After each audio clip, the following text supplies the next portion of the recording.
In fact, most of which are already there in our manifesto. Independent candidate from Shillong parliamentary seat, Lakhon said there is a need for a new line of thinking in the state has to march ahead on the path of development. While speaking to reporters after casting his vote at the polling station in St. John's School, Lakhon Block 1 today, Kumar said that the existing system which is implemented in the state has failed to bring about overall development.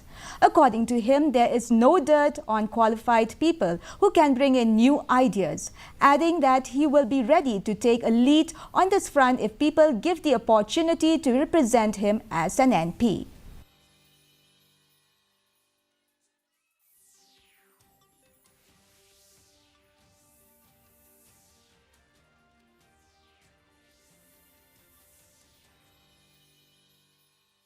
But I do trust that people will be very thoughtful this time, and I'm sure I think I have done enough to convince people that why they need to send me to the parliament, and I'm quite hopeful that probably I will sail through.